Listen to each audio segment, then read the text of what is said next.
இன்றைக்கி நமக்கு பலாக்காய் பொரியல் எப்படி செய்கிறோன்னு பார்க்கலாம். நான் அதுக்கு ஒரு பாதி பலாக்காய் எடுத்துருக்கிறேன். இதை இப்போ நமக்கு கட் பண்ணி எடுக்கலாம்.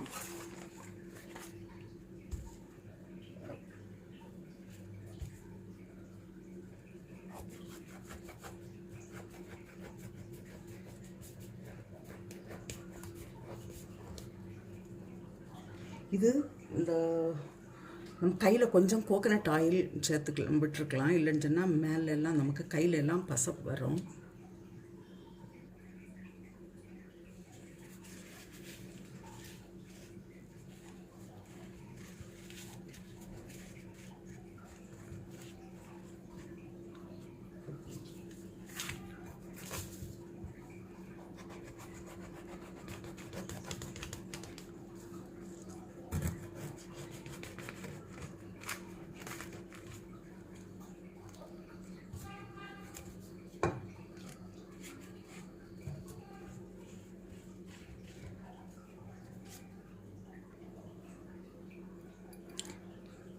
இதுக்கு இந்த வெளிப்பக்கம் உள்ள தோலை நமக்கு கட் பண்ணி எடுத்துடலாம். இது வேண்டாம்,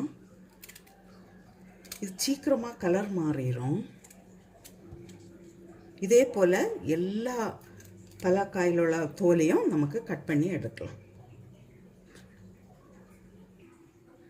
கட் பண்ணியாச்சு. இது நமக்கு வேண்டாம். இப்போ இதில் நான் ஒரு 1/4 ஸ்பூன் போல் மஞ்சள் தூள் போடுறேன். ஒரு 1/2 ஸ்பூன் மிளகாய்த்தூள்,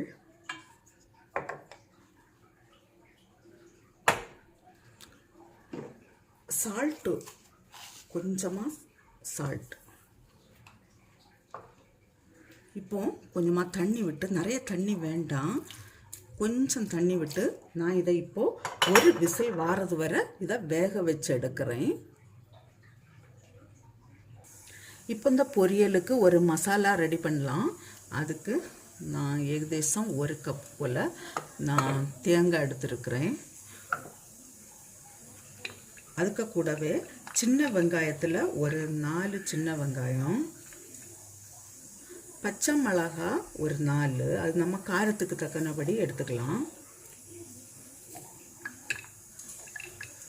பிறகு கொஞ்சம் கருவேப்பிலை. இதை இப்போ நான் அவியல் கூட்டுக்கெல்லாம் சதைக்கிறது போல் நான் கொஞ்சம் குறைப்பாக அரைச்சி எடுக்கிறேன். இதுக்கு நான் இப்போ பூண்டோ ஜீரகம் எதுவும் போடலை. இதில் ஒரு 1/4 ஸ்பூன் மஞ்சள் தூளும் போட்டு அரைக்கலாம். அந்த பலாக்காய்